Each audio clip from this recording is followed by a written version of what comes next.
Universitas Tikubang, Unisbang Semarang, berdiri pada tahun 1968.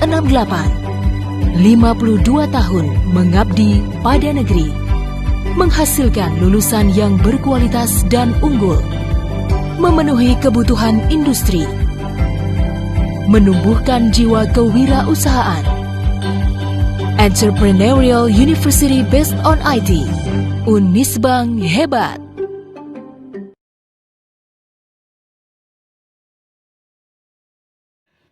Assalamualaikum warahmatullahi wabarakatuh. Perkenalkan, nama saya Mustika Dewi Cahyaningrum. Saya dari Universitas Tikubang Semarang, Fakultas Ekonomi Bisnis, jurusan Akuntansi A2, NIM 1705520071.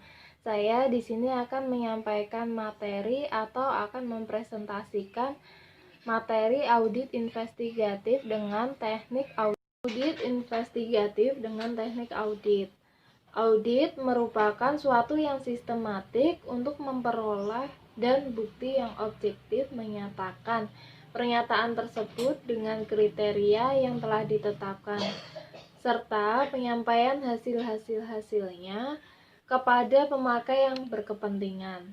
Jadi pengertian untuk teknik audit itu sendiri yaitu pengumpulan data yang dilakukan oleh auditor untuk memperoleh bukti audit. Jadi seorang auditor itu sangat membutuhkan teknik audit gunanya untuk mengetahui hasil-hasil yang secara real, apa yang benar-benar terjadi. Audit yang dilakukan dalam upaya untuk mengungkapkan indikasi-indikasi kuat yang melakukan kecurangan yang berakibat kepada kerugian yang diderita oleh pihak-pihak yang dikedepankan oleh banjir. Proses yang dilalui dengan target agar terselesaikannya berbagai indikasi kepada suatu kejelasan dan ketetapan berdasarkan hukum atas kecurigaan atau kecurangan. Di sini investigasi audit intinya lebih dalam dan tidak jarang ke audit atas hal-hal yang tidak disentuh oleh opini audit. Jadi investigasi audit ini diarahkan kepada pembuktian ada atau tidak adanya penipuan dan perbuatan melawan hukum. Meskipun itu, izin opini audit berbeda dari audit investigatif. Teknik auditnya itu sama. Hal yang membedakan itu penerapan yang lebih intens dalam investigasi audit. Nah, penerapan teknik yang lebih mendalam itu kadang-kadang melebar dengan fokus pada studi bukti hukum untuk menentukan apakah seseorang melakukan penipuan atau tidak. Nah, jadi dari sini kita dapat uraikan tujuan audit investigatif itu seperti mengumpulkan bukti-bukti yang dapat diterima oleh ketentuan perundang-undangan yang berlaku atau mengumpulkan bukti hukum dan barang bukti sesuai dengan acara hukum pembuktian yang berlaku. Nah, jadi jika auditor dalam audit investigasi ini memanfaatkan teknik observasi atau pengamatan yang misalnya perhitungan persediaan untuk menentukan apakah persediaan barang tidak terlalu banyak dibandingkan dengan jumlah pesanan ekonomis. Nah, jadi seorang auditor ini dapat melihat potensi penipuan dalam pengadaan barang yang berlebihan itu. Jadi seorang auditor ini di sini dapat mengamati suatu kejadian untuk bukti, untuk pengumpulan bukti. Perencanaan audit investigatif. Yang pertama, tahap pra-perencanaan audit investigatif. Kedua, tahap perencanaan audit investigatif. Tahap pra-perencanaan investigatif yaitu suatu tahapan yang sangat menentukan apakah kasus fraud layak untuk dilakukan audit investigasi. Kemudian untuk tahap perencanaan audit investigatif.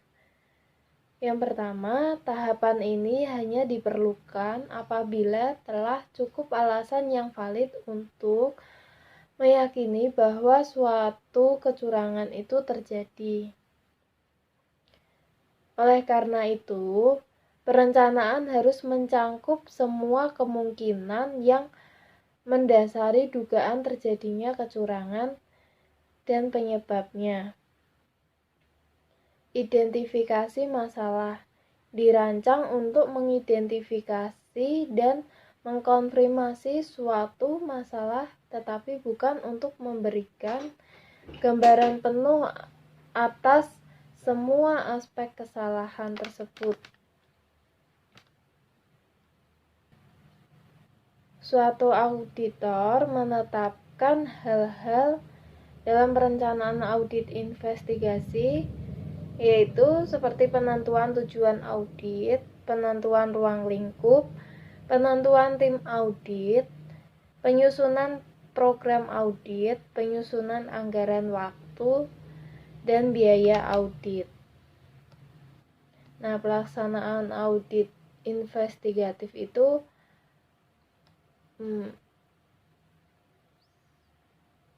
seperti pengumpulan bukti, evaluasi bukti.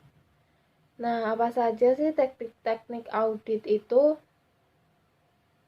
Kita pelajari di slide berikutnya ya. Teknik audit adalah cara-cara yang dipakai dalam mengaudit kewajaran penyajian laporan keuangan. Hasil dari penerapan teknik audit adalah bukti audit. Oleh karena itu, ada penulisan yang menggunakan istilah teknik audit dan jenis bukti audit dalam makna yang sama. Ada 7 teknik jenis bukti auditnya, yakni yang pertama memeriksa fisik, yang kedua meminta konfirmasi, ketiga memeriksa dokumen, keempat review analitikal, kelima meminta informasi secara lisan atau tertulis dari auditor, keenam menghitung kembali, ketujuh mengamati atau observasi. Berikutnya memeriksa fisik. Perhitungan aset yang ada dalam perusahaan seperti perhitungan tunai, kertas berharga, persediaan barang, aset tetap, dan lainnya. Nah, bisa dicontohkan itu seperti dari kunjungan ke wilayahan yang terkena gempa, para relawan dan petugas dari dinas sosial dapat menentukan jumlah kilometer jalan, rumah, sekolah, dan lain-lain yang rusak akibat terkena gempa tersebut. Nah, pemahaman ini lebih dalam dari bayangan mengenai intensitas akibat semburan umparan panas. Untuk berikutnya, di sini meminta konfirmasi dan informasi. Nah, maksudnya apa sih? Meminta konfirmasi dan informasi, meminta pihak lain untuk menegaskan kebenaran suatu informasi. Teknik ini umumnya digunakan untuk mengetahui kepastian saldo utang piutang. Untuk yang berikutnya, di sini ada memeriksa dokumen. Apa sih maksudnya memeriksa dokumen? Nah, ini salah satu teknik. Ini tidak terlalu khusus, karena semua investigasi yang dilakukan oleh si auditor harus mempunyai bukti dokumen. Jadi sangat penting untuk seorang auditor itu memiliki bukti sebuah dokumen. Review analitikal hampir serupa dengan perbandingan. Review analitikal didasarkan atas perbandingan antara apa yang dihadapi dengan apa yang layaknya harus terjadi, dan berusaha menjawab sebabnya terjadi kesenjangan tersebut. Apakah ada kesalahan, fraud, atau salah merumuskan patokannya. Jadi di sini ada keempat, tujuan dari prosedur analitikal tersebut tadi. Nah, untuk yang pertama, memahami industri dari bisnis klien.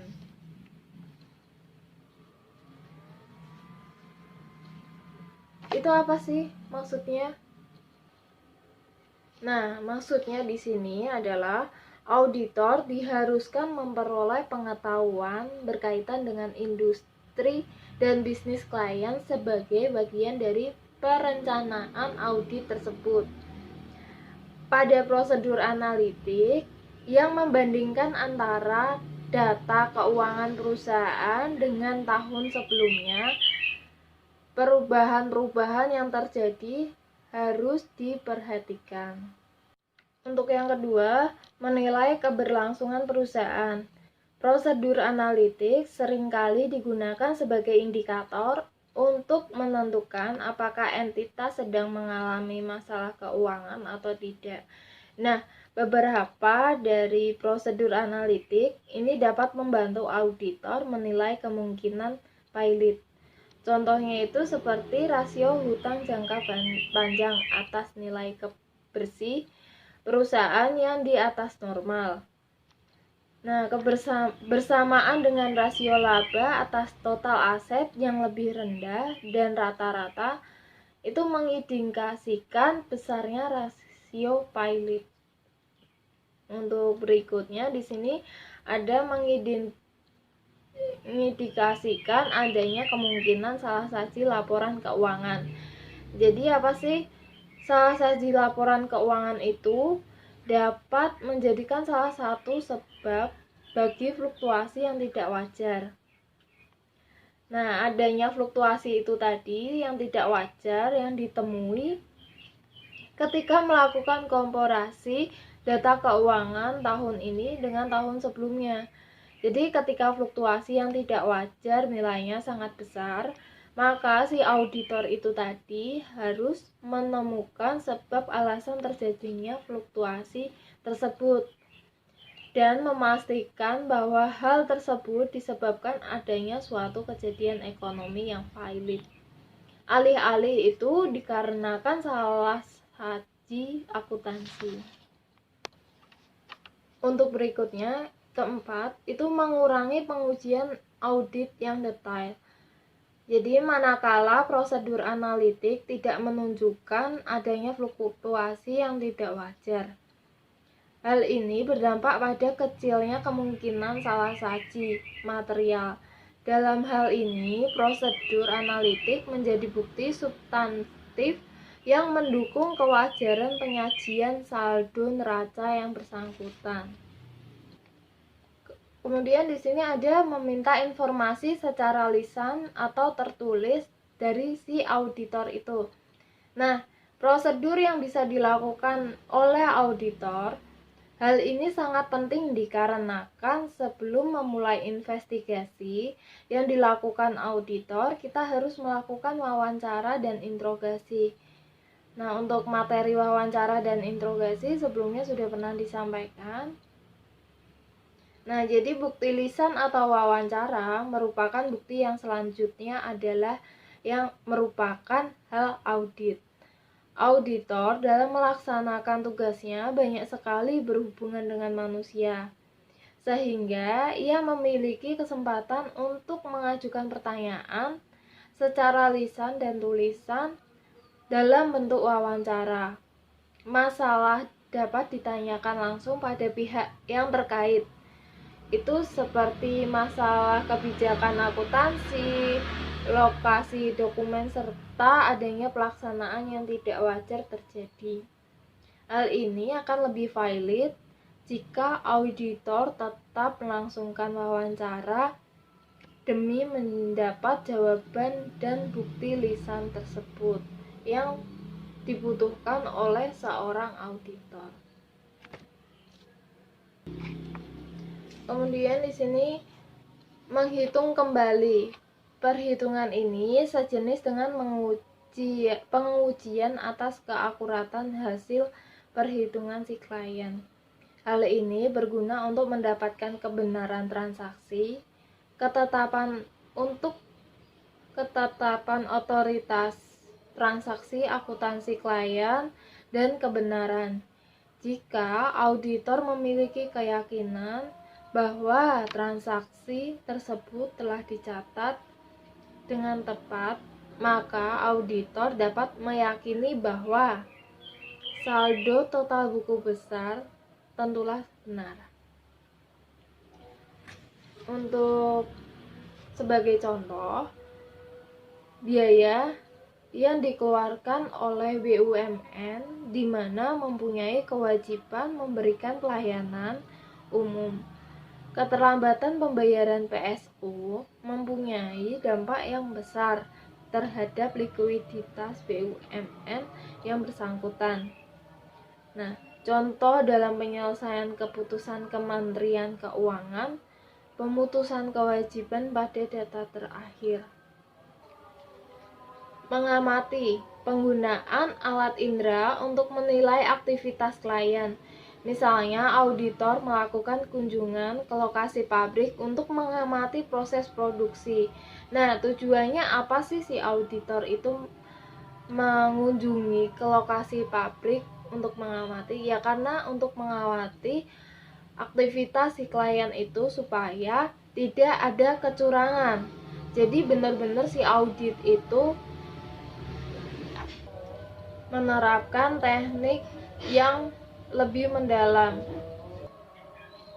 Di sini ada jenis bukti audit pengujian fisik.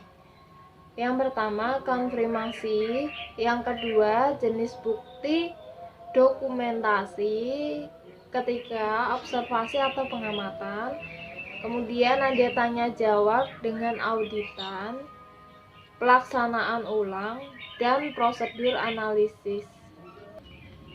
Kemudian pendekatan investigasi itu sendiri didasarkan pada penilaian yang logis terhadap individu dan segala sesuatu atau benda yang terkait dengan tindakan kecurangan tersebut. Kesimpulannya, perbedaan lingkup atau intensitas antara audit atas laporan keuangan dan audit investigatif itu, jadi dalam audit atas laporan keuangan, auditor mengumpulkan bukti audit untuk memberikan jaminan yang wajar atau keyakinan yang sudah memadai. Audit investigatif lebih dalam dan lebih luas dari audit atas laporan keuangan, karena bukti hukum dan bukti yang dikumpulkan akuntan forensik akan diuji dalam persidangan. Pengujian inilah yang akan menentukan apakah bukti dan bukti ini dapat menjadi bukti yang dapat memberikan keyakinan kepada majelis hakim. Jadi dari bukti itu kita akan melakukan pengujian. Nah, apakah bukti itu dapat memberikan keyakinan kepada hakim atau enggak. Jadi kalau semisal hakim itu tidak percaya, jadi bukti itu tidak benar, salah. Nah, di sini ada contoh pelaporan hasil audit yang sudah tadi kita bahas. Di sini ada pembuatan pelaporan hasil audit. Untuk di sini yang bab pertama itu ada simpulan dan rekomendasi. Itu kita tulis simpulan masalah itu apa. Kemudian untuk bab 2 di sini ada umum yang isinya itu dasar penugasan audit, terus sasaran dan ruang lingkup audit, dan objek atau kegiatan yang diaudit itu apa. Gitu. Nah, untuk bab 3 di sini ada uraian dari hasil audit itu tadi. Yang pertama, kita harus tahu dasar hukum objek dan kegiatan yang diaudit itu. Kemudian ada materi temuan. Itu jenis penyimpangannya itu seperti apa, pengungkapan fakta-fakta dan proses kejadiannya itu seperti apa. Itu semua nanti ditulis di situ. Terus penyebab dan dampaknya itu, dampak penyimpangannya itu apa gitu. Nah, untuk yang keempat berikutnya, pihak yang diduga terlibat atau bertanggung jawab. Jadi setelah si auditor itu mengetahui. Jadi si auditor itu wajib mencantumkan itu dalam hasil auditnya sebagai laporannya. Kemudian bukti yang diperoleh, apa aja sih buktinya dari rumusan masalah itu. Nah, di sini ada ketiga, kesepakatan dan pelaksanaan tindak lanjut dengan objek yang diaudit. Keempat, berikutnya kesepakatan dengan pihak instansi penyidik untuk kasus yang berindikasi TPK dan perdata gitu. Kemudian pelaporan audit investigatif, yaitu laporan tertulis merupakan suatu bukti bahwa audit investigatif dilaksanakan sesuai dengan prosedur yang berlaku. Laporan yang baik hanya mengungkapkan fakta-fakta yang berhubungan dengan kasus yang sedang diaudit. Berikutnya, di sini ada prinsip pelaporan. Yang pertama, pengungkapan yang penting. Kedua, sesuai kebutuhan. Ketiga, tepat waktu. Keempat, objektif. Dan kelima, penyajian yang wajar. Keenam, ringkas, sederhana namun jelas dan lengkap. Nah, kegunaan laporan audit itu apa sih? Nah, di sini untuk yang pertama, kegunaan laporan yaitu untuk dasar pengambilan keputusan. Yang kedua, dasar pemberi keterangan ahli. Tercantum pada pasal 187 KUHP. Ketiga, alat bukti surat yang tercantum pada pasal 186 KUHP. Keempat, alat komunikasi audit. Jadi, laporan ini sebagai alat komunikasi auditor, di mana hasil-hasilnya itu disajikan dalam bentuk laporan. Jadi, semua hasil audit itu sudah tercantum dalam laporan tersebut. Nah, aku berikutnya di sini sebagai kegunaan laporan itu sebagai akuntabilitas penugasan. Pembaca laporan. Penulis laporan berasumsi bahwa akan ada protes terhadap isinya dan auditor harus bertahan dengan apa yang sudah ditulis pada laporan tersebut. Untuk yang pertama, nasihat hukum. Kedua, tersangka atau saksi. 3, pres. 4, peradilan. Nah, jadi laporan itu dibaca oleh keempat itu tadi, penasehat hukum, tersangka atau saksi, terus pres, dan kemudian ada peradilan.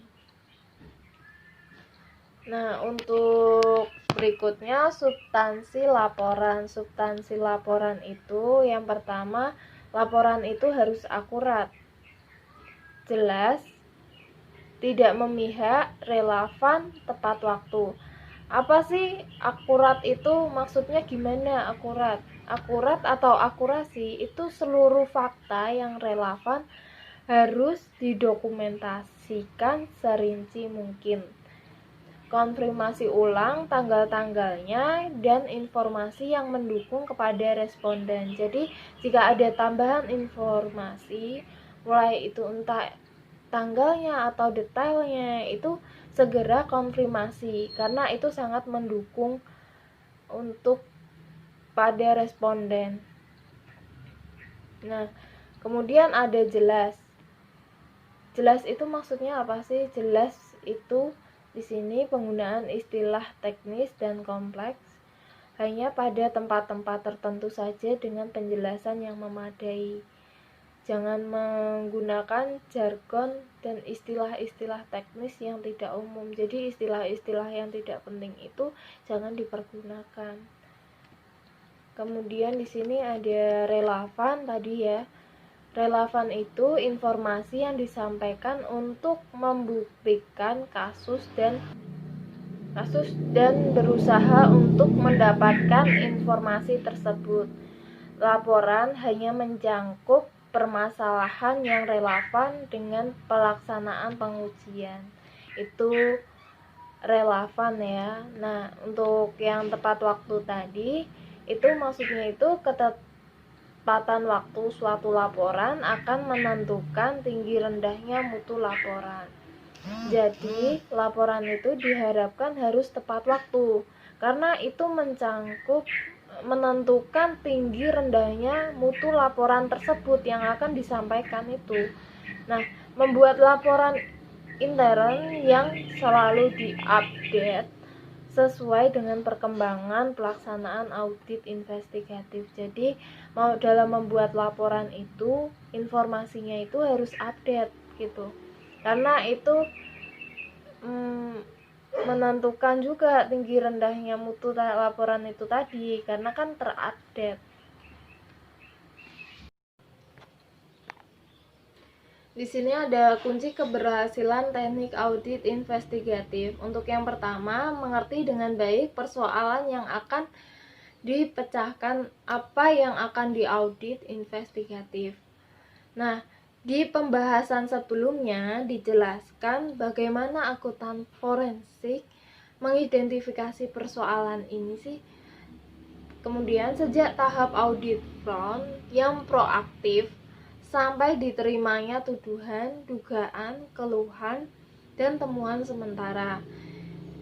Kunci kedua, kuasai dengan baik teknik-teknik audit investigatif. Di sini penguasaan yang baik memungkinkan investigator menetapkan teknik yang tepat untuk menyelesaikan persoalan yang investigator identifikasi, sama seperti pemancing di atas atau seorang seni pahat memilih alat yang tepat dalam setiap tahap pekerjaannya. Untuk yang ketiga di sini, cermat dalam menetapkan teknik yang dipilih. Biarpun tekniknya tepat, apabila pelaksanaannya tidak cermat, hasilnya tidak seperti yang diharapkan. Itulah sebabnya mengapa due professional care merupakan standar audit yang penting, yang sangat penting. Dalam audit investigatif, kecermatan ini terlihat antara lain itu dari cara investigator mengajukan pertanyaan, menentukan kapan pertanyaan tersebut harus diajukan, menindaklanjuti jawabannya, mempertanyakan sesuatu. Nah, ungkapan khas investigator itu seperti apa iya? Adakah cara atau jalan lain? Apakah itu tidak terlalu bagus untuk benar?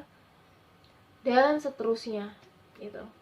Nah, untuk yang keempat di sini ada cermat dalam menarik kesimpulan dari hasil penerapan teknik yang investigator pilih. Temuan yang kelihatannya sepele di tangan penyelidik yang mempunyai pengetahuan dan pengalaman yang luas merupakan bukti yang kuat dalam proses pengadilan. Kecermatan dalam menafsirkan temuan jelas terlihat dalam komputer forensik. Oke teman-teman, sekian materi audit investigatif yang dapat saya sampaikan. Bila banyak kesalahan dalam menyampaikan, mohon maaf sebanyak-banyaknya. Saya akan menyampaikan bahwa saat ini belajar adalah pilihan. Jika kamu memilih belajar dengan senang, maka hidup akan senang. Jika kamu memilih susah, maka hidup pun akan terasa susah. Nah, di masa pandemi ini, jangan pernah berhenti untuk terus belajar dalam mencari ilmu baru. Karena walaupun pembelajaran saat ini dilakukan secara online, jadikan tempat sebagai sekolah dimanapun itu, dan jadikan setiap orang di rumah sebagai guru. Tanpa belajar atau pendidikan, kehidupan itu jauh lebih sulit dibanding masa sulit pandemi saat ini. Nah, sekian dari saya. Semoga materi yang saya sampaikan dapat bermanfaat untuk semuanya. Tetap jaga kesehatan, tetap semangat, dan sampai jumpa.